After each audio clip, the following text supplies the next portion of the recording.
this practical number 6. Now see, इस practical के अंदर there is image, there is some heading, there is some paragraph, there is some anchor link.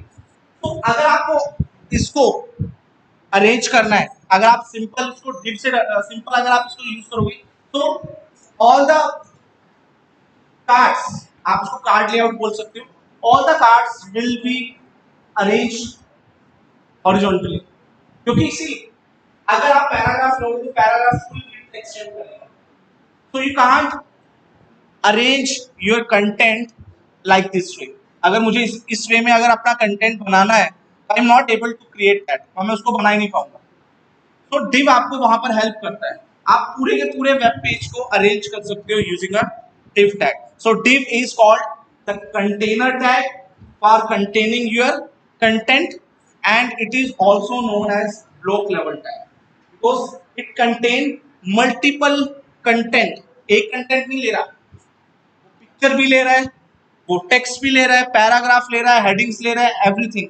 So it's a block level tag that contain the entire block of code. Now तो आज की class में सबसे पहले हम देखेंगे कि div कैसे यूज करते हैं, how we can use the div for containing some data, and then we will learn how to develop this layout. See, इस लेआउट को बनाने के लिए आपको सिर्फ और सिर्फ इस बॉक्स को बनाना है, आपको सारे बॉक्सेस नहीं बनाने. If you format one part of the this UI, आप बाकी की चीजें आराम से बना सकते हो.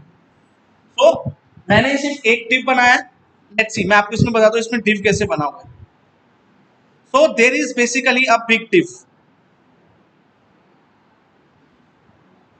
जिसने सारे कार्ड्स को अरेंज किया हुआ है. Now after that there are multiple divs. There is one div, there is second div, there is third div, and there is fourth div. So basically your this UI is collection of multiple divs. Okay, understand? So we will going to design this UI in this class. Okay, but I will work on only on the first part. I will explain how you will also automatically understand how we can design the other part.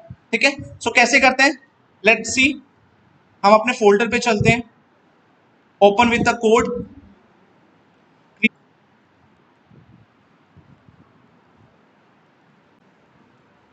HTML. Let's create the skeleton.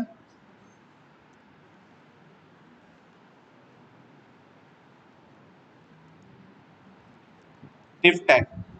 Now पहले मैं आपको एक simple div बना के दिखाता हूँ. See, अगर मैं यहाँ पर एक h2 लेता हूँ and say this is heading, ठीक है, और एक पैराग्राफ लेता हूँ. In the paragraph I am saying lorem 100, ठीक है. इसको सेव करते हैं. Let's see the output on the screen. See, because आपका h1 और पैराग्राफ क्या है, ब्लॉक लेवल टैग्स है, so it occupy the entire width of the screen. उसको सारा विड्थ लेना है, सारा विड्थ लेना है, ठीक है. अब मुझे इसको प्रॉपर्ली अरेंज करना है. तो क्या कैसे अरेंज कर सकता हूँ, आई can use the div tag. With the help of div you can wrap the text, wrap the content. कैसे करेंगे? See, ये जो आपका h2 है और पैराग्राफ टैग है, इसको मैं एक div tag के अंदर रैप कर दूंगा. See, I am going to write सिर्फ only a div tag, ठीक है. So div is a container tag, इसका end tag भी होता है. तो जो इसका end tag होगा, इसको मैं अपने कंटेंट के बाहर पेस्ट कर दूंगा, ठीक है. सेव करते हैं. ये यू कैन सी, रिफ्रेश करो, आपको कोई भी इफेक्ट दिखेगा, because div is also known as logical tag. Logical tag means उसका खुद आपको इफेक्ट नहीं दिखेगा, उसका इफेक्ट तब दिखेगा जब आप उसके ऊपर कुछ एडिशनल CSS प्रॉपर्टीज ऐड करोगे. यहाँ पर आपको कोई इफेक्ट नहीं दिख रहा. Now I am going to use CSS property to style the div. Okay, and I am going to use the internal CSS. Head के अंदर चलते हैं, यूज द स्टाइल टैग. और इस स्टाइल टैग के अंदर मैं div को टारगेट करता हूँ, div as a selector, and मैं इसको यूज करता हूँ। अब div अकेले वो कुछ नहीं कर सकता। div को अगर आपको यूज करना है तो आपके पास दो प्रॉपर्टीज होनी चाहिए, that is the width and the height. So I'm giving the width. See, बहुत सारी आपने वेबसाइट पे देखा होगा जहां पर आपको लिखा होता है width 100%. 100% means the entire area of the screen, width area, horizontal area of the screen. But मुझे यहाँ पर पूरा एरिया नहीं लेना, मुझे इसको कार्ड्स का शेप लेना है. So cards I am specifying some value in a constant way. So मैं यहाँ पर दे रहा हूँ इसको 300 pixel, 300 pixel, and pixel is the unit of your graphics. ठीक है. सो मैं अगर यहाँ पर सेव करता हूँ and for applying the changes मैं थोड़ा सा कलर भी ऐड करता हूँ. Background colour I am saying yellow. Now let's save the code and now you can find this thing. ठीक है. कहां पर आपका टेक्स्ट पूरा फैल रहा था. ठीक है. Now it will be wrapped between the div only. Now heading भी आ गया एंड पैराग्राफ का जो फिट था पूरा उसको भी इसमें कंट्रोल कर. So you can control your content width wise as well as height wise. See, अभी क्या करने वाला हूँ मैं, इसकी हाइट कम करने वाला हूँ. अब क्या होता है, क्योंकि मैंने हाइट स्पेसिफाई नहीं की तो क्या करता है उतनी हाइट लेना रहता है जितना उसका कंटेंट है, जितना उसका कंटेंट है. अगर मैं इसके अंदर और कंटेंट ऐड करता हूँ, see I am going to add lorem 50 words more. ठीक है. एंड सी वो अपने आप एक्सटेंड हो गया, वो अपने आप एक्सटेंड हो गया बिकॉज आपने उसकी हाइट को कंट्रोल नहीं किया, आपने उसकी हाइट को कंट्रोल नहीं किया. So you can control the width as well as height by specifying their height attribute. तो यहां पर मैं हाइट एट्रीब्यूट दे रहा हूं. I am saying height as 400 pixel. Okay. हाँ सी, जब मैंने इसको हाइट को कंट्रोल किया जो एक्स्ट्रा टेक्स्ट था वो विड्थ से बाहर जा रहा है, हाइट से बाहर जा रहा है, और उसके ऊपर बैकग्राउंड अप्लाई नहीं हुआ क्योंकि हमारा एरिया कितना होगा, हमारा div का एरिया ये वाला एरिया से इतना ही एरिया वो लेगा, बाकी सब चीजें वो उसको उठा के उसने बाहर कर दी. अब आई थिंक जब भी आप वेबसाइट यूज करते हो कभी भी आपने ऐसा नहीं देखा होगा, और and it's not look better, not look good ना, ये अच्छा भी नहीं लग रहा. तो यहाँ पर आप क्या कर सकते हो, आप div को बोल सकते हो कि जो एक्स्ट्रा कंटेंट है उसको आप या तो हटा दो या तो उसको प्रॉपर्ली कंटेन करो अपने div के अंदर ही, इससे बाहर मत जाने दो. So I can use a property called overflow. See, अगर आप आपके बॉटल के अंदर आप एक्स्ट्रा पानी डालोगे तो पानी तो बाहर आएगा ना. So similarly that is called overflow condition. So मैं यहाँ पर बता रहा हूँ कि जो ओवरफ्लो हो, देखो बाय डिफॉल्ट आपका जो ओवरफ्लो होता है वो ऑटो होता है. अगर मैं यहाँ पर ओवरफ्लो डालता हूँ, ऑटो प्रॉपर्टी देता हूँ, आप देखोगे क्या होगा.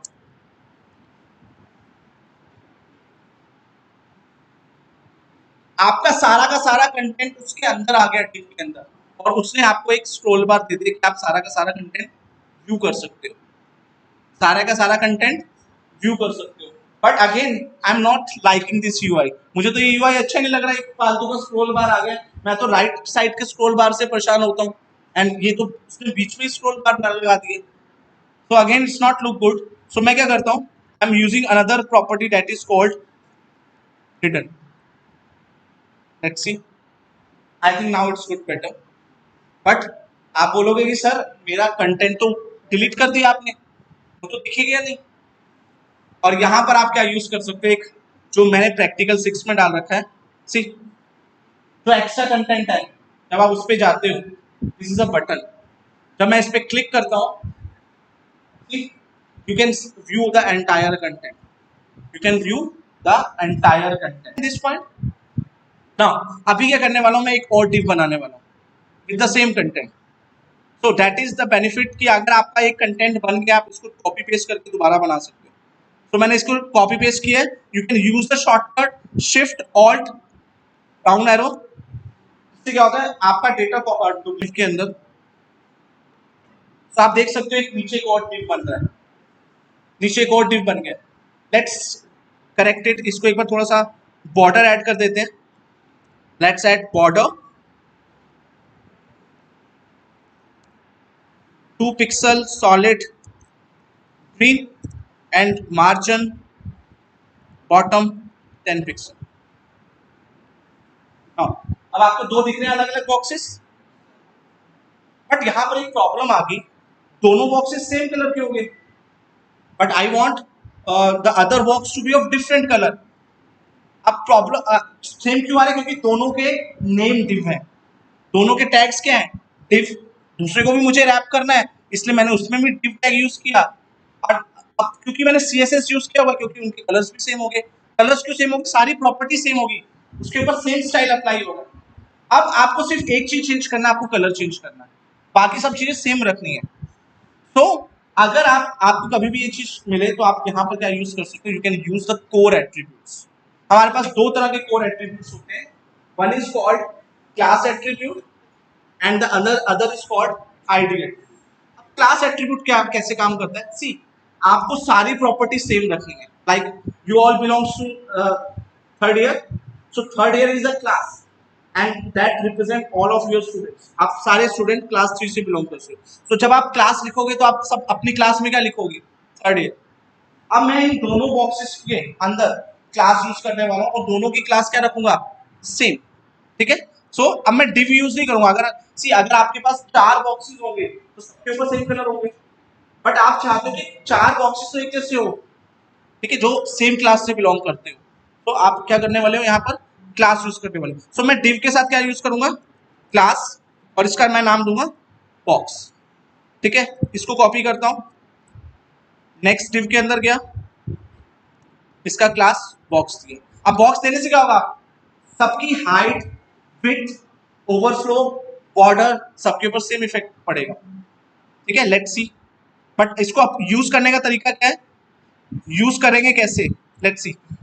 अब आप डिव नहीं यूज करोगे, तो डिव का मतलब क्या होगा? सी, मैंने अभी आपको बताया ना, एक वेबसाइट के अंदर तो थाउजेंड्स ऑफ डिव हो सकते हैं. अगर थाउजेंड ऑफ डिव होंगे तो सबके ऊपर सेम ही चीज अप्लाई हो जाएगी. एंड यू डोंट लाइक कि हर एक कार्ड ही दिखता रहे, बट मुझे तो अलग चीज भी बनानी है ना. तो आप अगर आप डिव यूज करोगे तो सबके ऊपर कार्ड्स बन जाएंगे. सो आई डोंट वांट. सो मैं यहाँ पर डिव की जगह लिखूंगा डॉट क्लास का नाम. तो जो भी आप डिव ऐसे बनाओगे जिसको आप कार्ड्स में डालना चाहते हो, तो उसकी क्लास क्या दे दोगे? तो जितने भी कार्ड्स होंगे वो ऑटोमेटिकली बॉक्स वाली CSS को यूज करेंगे. All the CSS will be automatically apply on the same classes. सभी क्लासेस के ऊपर same CSS apply. Let's see. Change करता हूँ, रिफ्रेश करता हूँ, आप देख सकते हो यहाँ पर सेम चीज आ रही है. अभी क्या करता हूँ? मैं इसमें से कलर हटा देता हूँ.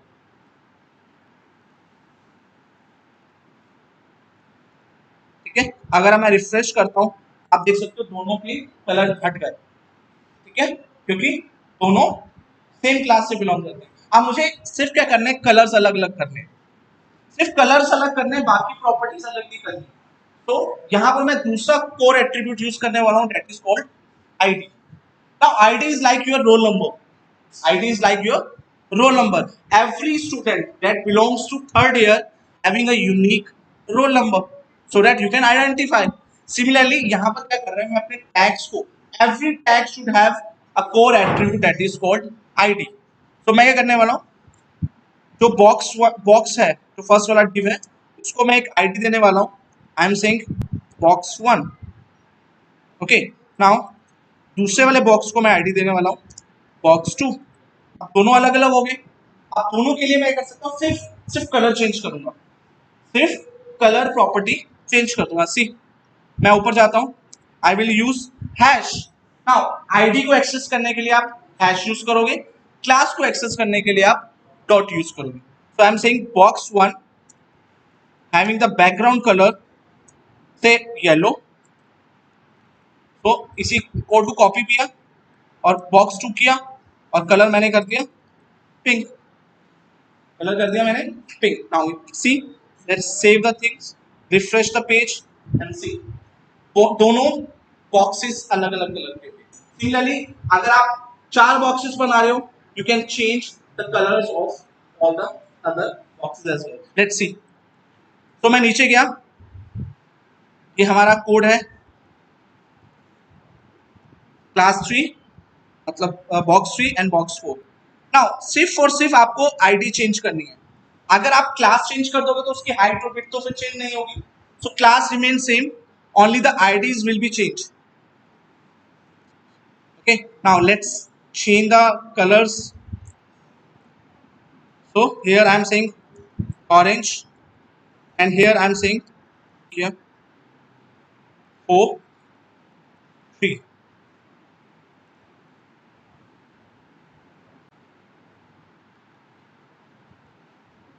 ओके, सबके कलर्स चेंज हो चुके हैं। One is yellow, another is pink, orange and green. Okay, here we use div tags and core attributes। core attributes for just change the small part of the code। अगर आपको कुछ भी छोटा part change करना है अपने main code में से, आप उसको आईडी असाइन करो, आप उसको चेंज करो। अंडरस्टैंड? यहां तक किसी को कुछ प्रॉब्लम? नाउ अगर आप उसको देखें, प्रैक्टिकल 6 को देखें, see all the data arrange horizontally, और हमारे कार्ड्स कैसे आ रहे हैं? वर्टिकली। क्यों आ रहे हैं? You can find out the things कि आपका जो div टैग होता है वो इटसेल्फ ब्लॉक लेवल टैग है। इटसेल्फ ब्लॉक लेवल टैग है, और वो क्या करेगा? It will take the entire width of the page. वो पूरी विड्थ पेज लेगा, पूरे विड्थ लेगा पेज की। अभी क्या करना पड़ेगा? जब भी आपको इस तरीके से काम करना हो जहां पर आप चाहते हो कि सारे प्रॉपर्ली अरेंज हो, सो हम क्या करेंगे?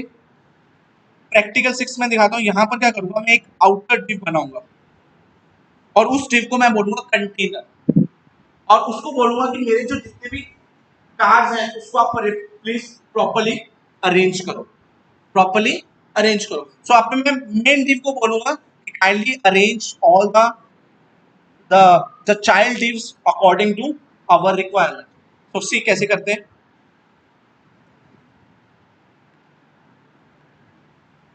नाउ मैं यहां पर एक फिर से एक डिव बनाने जा रहा हूं जिसको मैं, आप कोई भी नाम दे सकते हो, but I am usually give container.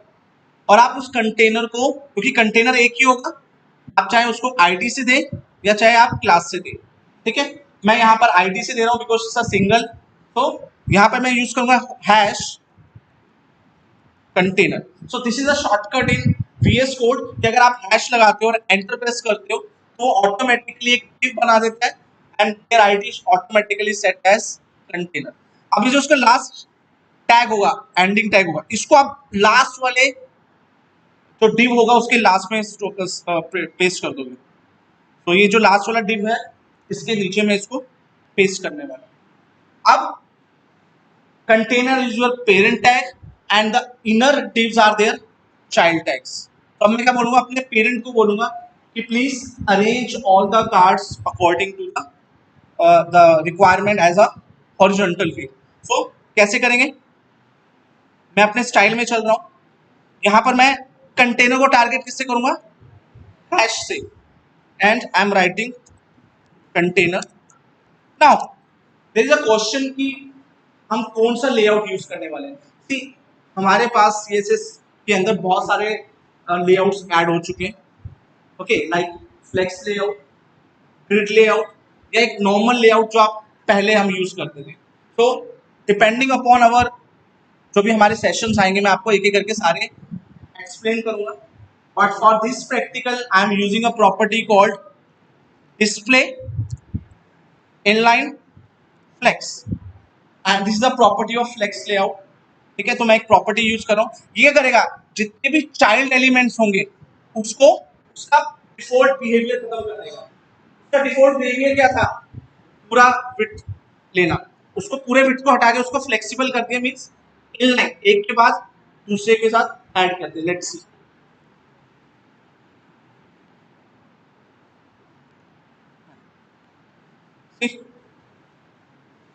ठीक है, उसको साथ में कर दिया। ये किसकी वजह से हुआ?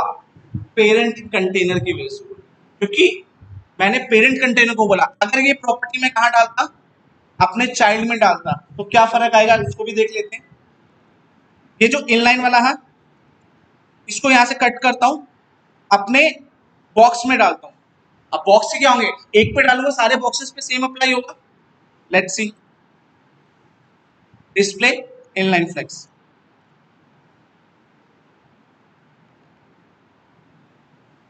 मैंने क्या बताया, वो हॉरिजॉन्टल अरेंज हो जाएंगे। तो ये पैराग्राफ, सॉरी हेडिंग, उसके बाद पैराग्राफ, फिर बॉक्स, फिर अगला बॉक्स आया, उसको भी उसने सारे सबको उसने हॉरिजॉन्टल अरेंज कर दिया। But I think this is not our requirement. आपका तो हेडिंग भी हो गया ना, तो हम पेरेंट को बोलेंगे कि तो पेरेंट के अंदर जितने भी एलिमेंट्स होंगे, तो उसके लिए 4 एलिमेंट्स हैं, उसके लिए 4 एलिमेंट्स हैं, तो उन चारों को वो हॉरिजॉन्टली अरेंज कर देगा। So I have to just move this property into the container tab and see, understand? Okay, now अब आपको यहां पर मैं कुछ और एडिशनल प्रॉपर्टी बता रहा हूं। These are called box model property, and box model property को मैं बहुत डिटेल में आने वाले सेशंस में डिस्कस करेंगे। नाउ अगर आप यहां ध्यान से देखिए, आपका जितना भी टेक्स्ट है वो बॉर्डर के साथ बिल्कुल सटा हुआ है, बॉर्डर के साथ बिल्कुल सटा हुआ है। Okay, now I just want some space, मुझे अच्छा दिखाना ना, इट्स नॉट लुक गुड ना, अच्छा तो दिख ही नहीं रहा। ठीक है, अगर मैं इस पे जस्टिफाई प्रॉपर्टी अप्लाई करता हूं, मैं बॉक्स पे जाता हूं, टेक्स्ट अलाइन जस्टिफाई, ठीक है, जस्टिफाई तो हो गया है, बट अगेन सारा कंटेंट साथ में चिपक गया। तो now I am going to use the property called padding. So padding का मतलब क्या होता है, the space around the text, around the content, space around the content inside. देखो, जो स्पेस मिलेगा वो यहाँ पर नहीं आएगा, बॉर्डर के बाहर नहीं जाएगा, बॉर्डर के अंदर रहेगा, क्योंकि ये बहुत बहुत मेजर इशू रहता है। Sometime some student not able to understand कि पैडिंग क्या होता है और मार्जिन क्या होता है, एंड ये सबसे इंपॉर्टेंट क्वेश्चन है जो इंटरव्यू में पूछा जाता है, and they trying to confuse you. अच्छा, पैडिंग डाल के दिखाओ, मार्जिन डाल के दिखाओ। So just remember, padding will add space around the content inside the border, inside the border। सिर्फ बॉर्डर के अंदर रखो, बॉर्डर के अंदर वाला पैडिंग होती है, बॉर्डर के बाहर वाला मार्जिन होता है। सी, तो मैं प्रॉपर्टी कहाँ लिखूंगा, ये पैराग्राफ के अंदर जाके लिखूं कि बॉक्स पे लिखूंगा? तो बॉक्स पे लिखने पे फायदा क्या होगा, एक बॉक्स पे लिखूंगा, 4 बॉक्स के ऊपर सेम क्लास के अंदर है वो ऑटोमेटिकली अप्लाई हो जाएगी। So I am just writing padding 10 pixel, padding 10 pixel। Now you can see that there is a space added, सब पैराग्राफ्स के ऊपर ऐड हो गया। Let's add some extra, I think 20 is better। Okay, now I think this is viewable। Okay, now but the problem remains same, दोनों cards आपस में चिपके होंगे, दोनों कार्ड्स आपस में चिपके हुए। Now I am going to use the property called margin. So मैं यहाँ पर मार्जिन ऐड करता हूँ, आई एम सेइंग मार्जिन से 20 पिक्सल, सो M20 देता हूँ, ऑटोमेटिकली ऐड हो जाता है। ओके,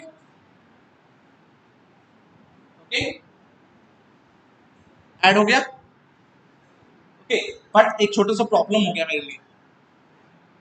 प्रॉब्लम क्या हो गया, आप देख सकते हो नीचे स्क्रॉल बार ऐड हो गया, एंड कोई भी वेबसाइट नॉट लुक गुड अगर उसके अंदर स्क्रॉल बार ऐड हो रहा है। अभी तो हमने एक स्क्रॉल बार को बड़ी मुश्किल से रिमूव किया यूजिंग ओवरफ्लो हिडन, बट यहाँ फिर से वो आ गया। तो ये क्यों हुआ, इसका रीजन कोई बता सकता है? देखो, क्या होता है कि आपका जो स्क्रीन है, अगर मैं स्क्रीन की बात करूं, पहली बात हमने जो बॉक्सेस के साइज दिए वो फिक्स नहीं है, ठीक है, वो अपने आप को फिक्स रखेंगे, वो हिलेंगे नहीं। बट आपका जो स्क्रीन का साइज होता है, अगर मैं अपनी स्क्रीन की बात करूं 14 इंच की, तो उसकी जो विड्थ होती है वो 1200 पिक्सल होती है, ठीक है। 4444 कितने हो गए, 1200। मैं तो अपने अकॉर्डिंग ठीक था, मैं तो 400 400 लिए या 300 300 3 to 4 1200। बट क्या हुआ, हमने जो मार्जिन डाले हैं या जो पैडिंग्स ऐड की है, उसकी वजह से आपका एक्स्ट्रा स्पेस ने यूज कर लिया, बिकॉज बॉक्स मॉडल के according your margin, your padding, your borders will take the space, वो भी स्पेस लेता है, ठीक है, वो भी स्पेस लेता है। तो यहां पर क्या करने वाला हूं मैं, इन सारे स्पेसेस को रिमूव करने वाला हूं।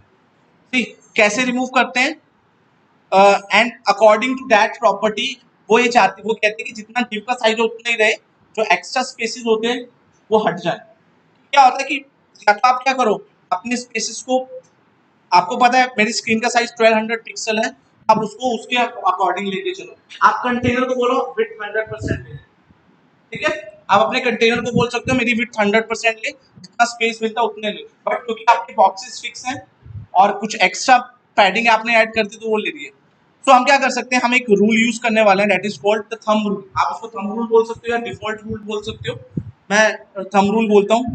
तो हम स्टाइल में जाएंगे, एक सिलेक्टर यूज करने वाला हूँ, that is called all. Star मतलब होता है ऑल, ऑल का मतलब होता है कि जितना जो भी मैं अप्लाई करने वाला हूँ तो सारे टैग्स के ऊपर अप्लाई।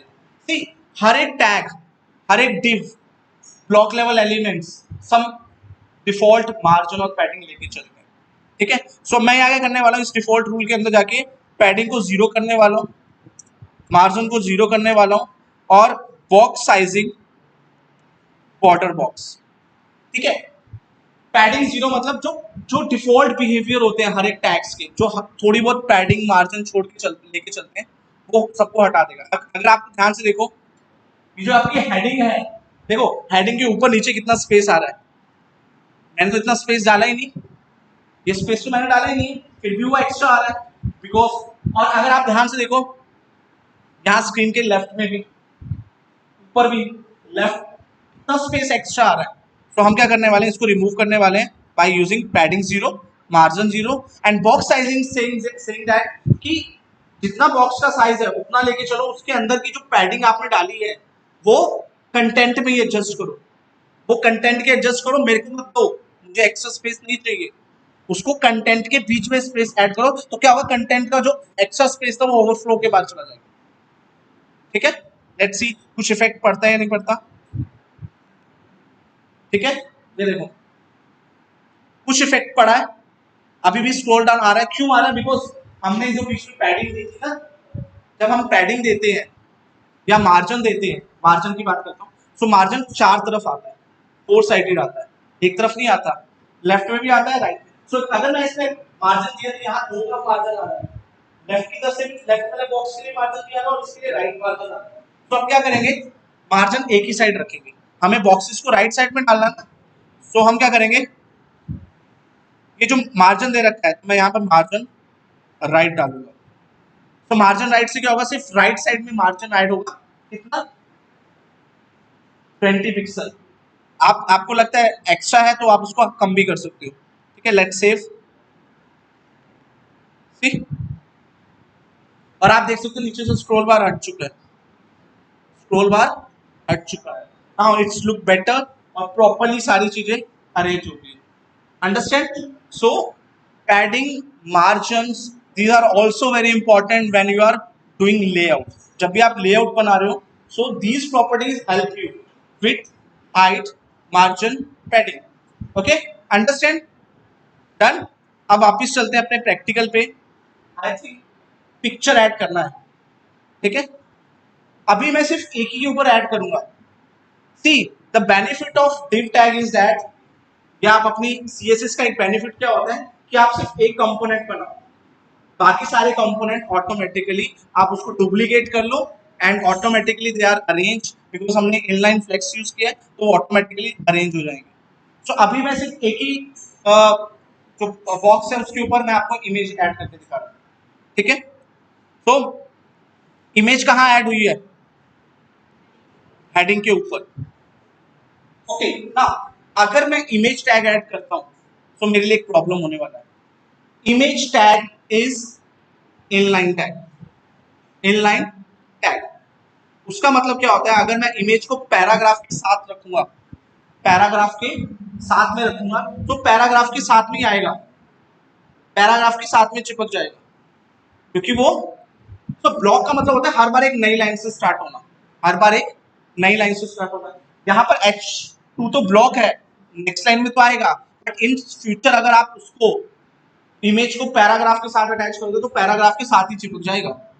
तो हमेशा क्या करना है, इमेज को आप डिव में यूज करोगे। मैं इसलिए बोलता हूँ डिव इज वेरी इंपॉर्टेंट, आप डिव को कहीं भी यूज कर सकते हो। तो मैं H2 से ऊपर एक डिव बनाने वाला हूँ एंड मैं इस डिव का नाम क्लास के साथ दूंगा। क्यों? मुझे सारे बॉक्सेस के ऊपर भी तो अप्लाई करना है, ठीक है। तो मैंने क्लास दिया, आईडी नहीं दूंगा, क्लास दूंगा। क्लास के अंदर देता हूँ image, image okay, image heading, ठीक है, कुछ भी दे दो। नाउ इसके अंदर चलते हैं, इमेज टैग क्रिएट करते हैं और यहाँ पर मैं एक इमेज को ऐड करता हूँ। कोई भी इमेज ऐड कर सकते हो। मैं एक इमेज ऐड करता हूँ, से बुक, बुक, ठीक है। Let's save the code, see the changes. क्या हुआ? सी, इमेज तो बहुत बड़ी है। वो क्या किया उसने, क्या किया, मैं तो पूरी फैल जाऊंगी, ठीक है? मैं इमेज हूँ। अब क्या करना है मुझे, इमेज को प्रॉपर्ली अरेंज करना है अकॉर्डिंग टू अवर रिक्वायरमेंट, ठीक है। तो कैसे अरेंज करेंगे, क्योंकि वो डिव के अंदर है, ठीक है। हम बोलेंगे भाई जितना डिव का साइज है उतना अरेंज हो, उससे ज्यादा मत बाहर फैले, ठीक है। सो हम ऊपर चलते हैं, CSS लिखते हैं इसके लिए। इसका इसका पेरेंट कौन सा है, इमेज का, इमेज हेडिंग, और उसका उसका कौन सा है पेरेंट, कंटेनर। सो मैं उसके, नहीं कंटेनर नहीं है, बॉक्स। सो मैं बॉक्स को बोलूंगा, मैं बॉक्स को बोल रहा हूं कि जो बॉक्स के अंदर कोई भी इमेज हो, बॉक्स क्लास के अंदर कोई भी इमेज टैग आए, उसको क्या करना है, उसका जो विड्थ है उसको 100% रखना है, 100% रखना है। तो कितना होगा, जितनी बॉक्स की विड्थ होगी वो उसके अंदर ही रुकेगी।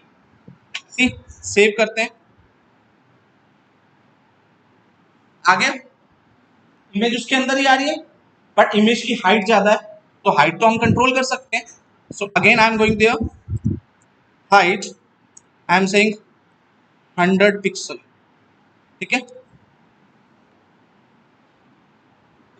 आप इसको उसके अकॉर्डिंग एडजस्ट कर लेना, जो भी आपकी पिक्चर है। देख लेना आपकी पिक्चर वर्टिकल ना हो, हॉरिजॉन्टल हो, ठीक है। 150 पिक्सल भी कर सकते हैं इसको, आई थिंक दैट्स बेटर, ये थोड़ा सा बेटर लग रहा है, ठीक है। हेडिंग आ गया, ठीक है। हेडिंग अब क्या है, नेक्स्ट टास्क क्या है, हमारा इमेज हेड आ गया। अच्छा, इमेज के राउंडेड कॉर्नर आई थिंक आप कर लोगे, ठीक है। लेट्स कर देते हैं, IMG लो, IMG टैग, या आप इसको ऐसे कर सकते हैं, बॉक्स के अंदर जो IMG टैग है उसी को टारगेट कर लेते हैं। यहाँ पर कहीं पर कर सकते हैं बॉर्डर रेडियस से 20 पिक्सल, ठीक है। अपने आप राउंडेड होगी, ओके। नाउ बट इमेज के नीचे हेडिंग आ रही है, हेडिंग के नीचे, हेडिंग को सेंटर करना है तो आप उसको भी कर सकते हो। तो बॉक्स के अंदर जो भी H2 है, सॉरी, बॉक्स के अंदर जो भी H2 है उसका टेक्स्ट अलाइन सेंटर कर दो। सो हम अपने कंटेनर के अकॉर्डिंग चलते हैं, ठीक है। ये सारी हेडिंग्स ऑटोमेटिकली हो गई है, मैंने उसको नहीं किया ना। अब ये एक्स्ट्रा कंटेंट आ रहा है, अगर एक्स्ट्रा कंटेंट के नीचे मैं बटन लगाने की कोशिश करूंगा तो ओवरफ्लो हो जाएगा। तो क्या करोगे आप, इस कंटेंट को भी डिव में लेके चलोगे और उसकी height according to your requirement. मुझे पता है मेरी टोटल हाइट 400 है, पिक्चर ने 150 ले लिया, हेडिंग ने थोड़ा सा 50 ले लिया, कितना बचा 200। सो आप 150 उसको दे दो पैराग्राफ को, बचा कितना 50, 50 को खुद यूज करो, ठीक है। सो अभी मैं पैराग्राफ में उसको है उसमें डिव में नहीं डाल रहा, आप उसको भी डिव में डालोगे, ठीक है। तो अभी के लिए मैं सिर्फ कंटेंट हल्का कम कर रहा हूँ, थोड़ा कंटेंट कम, ठीक है, ओके। आप इसको जैसे मर्जी डिव में डाल सकते हो, ओके। थोड़ा सा स्पेस ऐड कर देते हैं, मार्जिन से 10 पिक्सल, ठीक है। अपने आप अरेंज हो गया। इसके ऊपर भी आ गया और इसके ऊपर भी आ गया। नाउ अब मुझे इसके नीचे एंकर लगाना है, तो मैं पी के नीचे जाऊंगा, एंकर टैग लगाऊंगा, एच रेफरेंस के अंदर हैश लगा दूंगा, एच रेफरेंस के अंदर हैश, हैश का मतलब है अभी मुझे किसी से कनेक्ट नहीं करना, तो मैं बटन पे क्लिक करूंगा कहीं जाएगा नहीं, बट आप क्या करोगे, इसको अपनी फाइल्स के साथ कनेक्ट करोगे। ओके, यहां पर लिखता हूं रीड मोर, रीड मोर आ गया, but it's not look like a button, ये तो बटन लग ही नहीं रहा किसी भी एंगल से।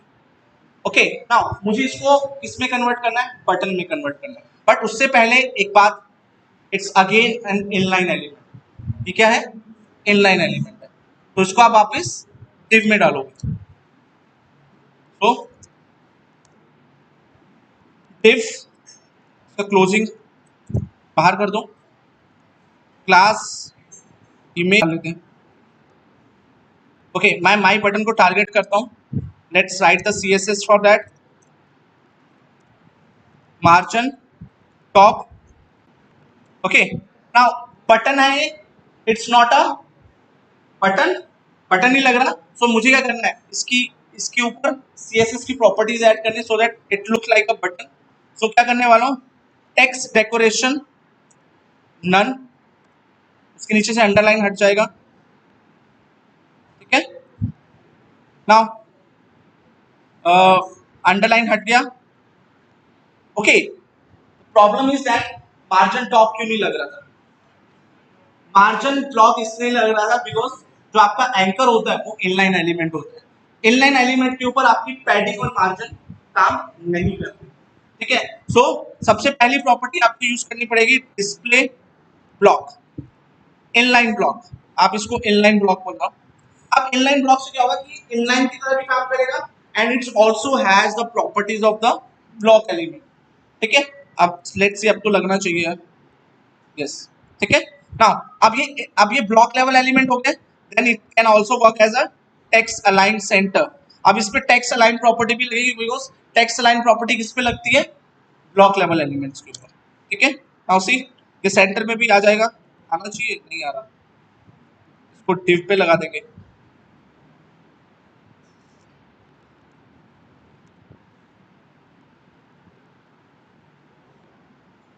ओके, रीड मोर सेंटर में आ गया। नाउ ओके, नाउ अभी क्या करना है, इसको टेक्स्ट डेकोरेशन नन कर दिया, इसका कलर व्हाइट कर देते हैं। Okay, now font family I am saying Arial. Okay, now अब इसके ऊपर बैकग्राउंड प्रॉपर्टी अप्लाई करते हैं, बैकग्राउंड कलर रेड, ठीक, इसके ऊपर बैकग्राउंड आ चुका है, बट बैकग्राउंड क्या है, उसने सिर्फ एंकर को कवर अप किया हुआ है, मुझे क्या करना है, थोड़ा सा इसको बटन की तरह शेप देना है, so I will add the padding. तो मैं यहाँ पर एक पैडिंग ऐड करने वाला हूँ 20 पिक्सल। ना जब मैं 20 पिक्सल ऐड करता हूँ तो आप देख सकते हो कि हाइट में भी फैल गया और विड्थ में भी फैला, बट मुझे हाइट में कम और विड्थ में ज्यादा चाहिए। तो आप पैडिंग प्रॉपर्टी को यहाँ पर लिखोगे 10 pixel, so 10 pixel top bottom, 20 pixel width. So ये दो, यहाँ पर आप अपनी पैडिंग को बता रहे हो कि टॉप और बॉटम के लिए 10 पिक्सल लो और लेफ्ट और राइट के लिए 20 pixel low. Now it's look like a proper button. सिर्फ एक चीज रह गई है, दैट इज बॉर्डर रेडियस से 20 pixel. Now it's look like a button, ठीक है। Now it's button.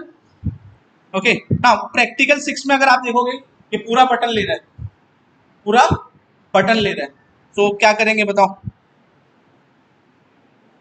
इसको ब्लॉक कर दो, ब्लॉक, ब्लॉक से वो पूरा स्पेस लेगा, डिव की तरह काम करेगा,